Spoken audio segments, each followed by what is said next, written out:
Kisah selalu ada hikmah. Kita masih sama Rahmat, akan tanya-tanya lagi ke beliau ya.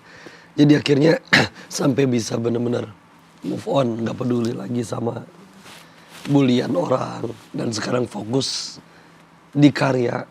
Itu gimana prosesnya dan berapa lama? Kalau untuk proses sendiri itu lama banget ya kok. Soalnya kan apa ya, menerima keadaan kita seperti ini tuh nggak gampang gitu kan. Betul. Sampai-sampai ya dulu kayak nyalahin Allah gitu kan. Oh sempet ya. Sempet kayak kok nggak adil banget gitu sama saya gitu saya kan. dosa apa? Kenapa diciptain kayak gini gitu kan. Cuman ya pada akhirnya pas lama kelamaan jadi berpikir kembali gitu. Kok saya bisa berpikiran kayak gini sih gitu kan. Soalnya kan hidup itu singkat ya kok. Iya sebentar banget. Sebentar banget. Apa yang harus saya keluhkan dengan itu gitu kan. Nah dari situ saya belajar menerima diri. Saya berusaha bangkit.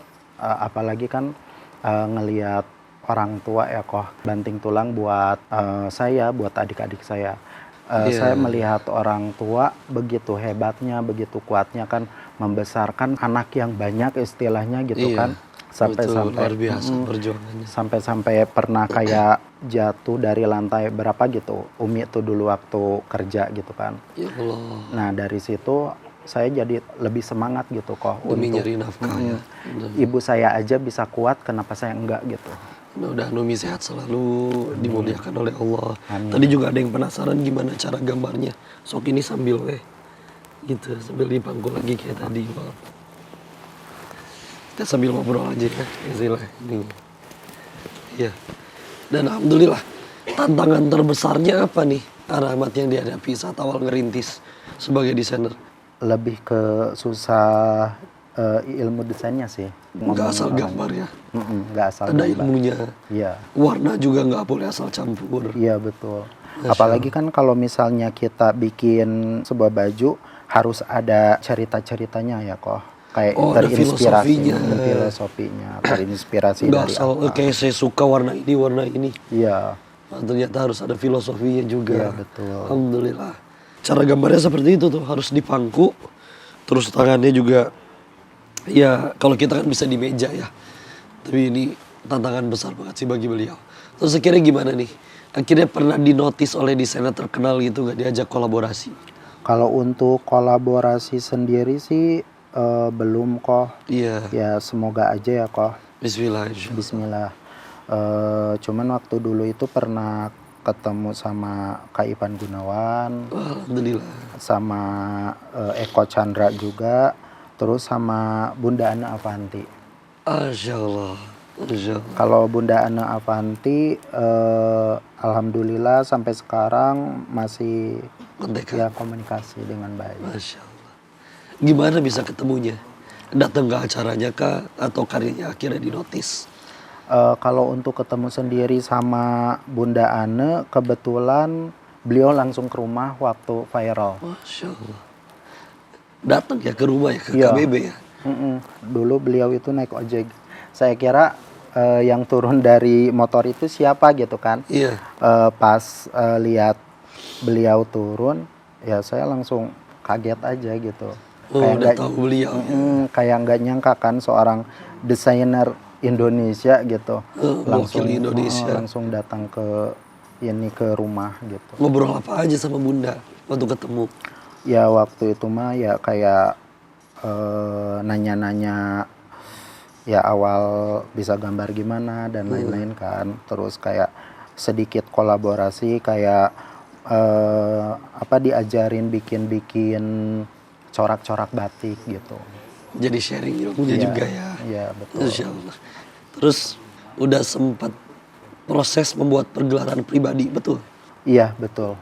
Oh Masya Allah. Kapan itu? Itu udah lama kok. Oh gitu. Jadi berapa desain gambar yang udah ditampilkan di pegelaran tersebut? Kurang lebih ada berapa look ya? Ada 10 lebih kalau nggak salah. Berarti 10 ya.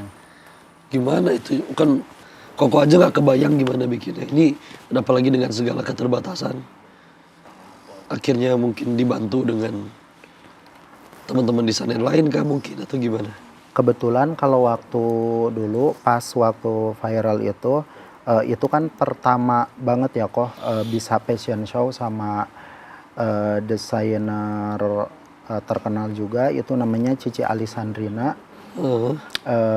Itu langsung hubungin saya, beliau bilang gimana kalau misalnya kita ngadain fashion show gitu kan. Kebetulan waktu itu dikabarinnya sama Biruku Indonesia. Biruku Indonesia itu punya acara khusus disabilitas, kalau nggak salah HDI, Hari Disabilitas Internasional. Ada wadahnya ya, alhamdulillah ya.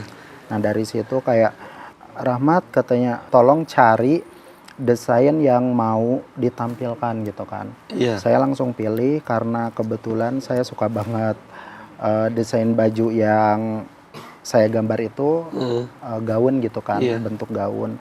Nah itu yang ditampilin pertama kali. Masya Allah. Jadi udah sempet gelar tadi ya fashion show ya. Iya betul. Karyanya udah bener-bener dari gambar, udah sampai bener-bener baju dipakai, dipamerkan di hadapan orang-orang. Iya betul. Responnya gimana dari orang-orang yang lihat waktu itu? Ya alhamdulillah sih responnya mereka kayak ya nggak nyangka gitu kan. Masya Allah, alhamdulillah ya. Ini jadi inspirasi sih buat teman-teman yang mungkin juga ngalamin kejadian yang sama atau juga punya cita-cita yang sama ya. Tapi teman-teman jeda sebentar, kita bakal tanya lebih lanjut lagi kepada Rahmat tentang bagaimana perjuangan beliau. Jangan kemana-mana, tetap di Sah Selalu Ada Hikmah.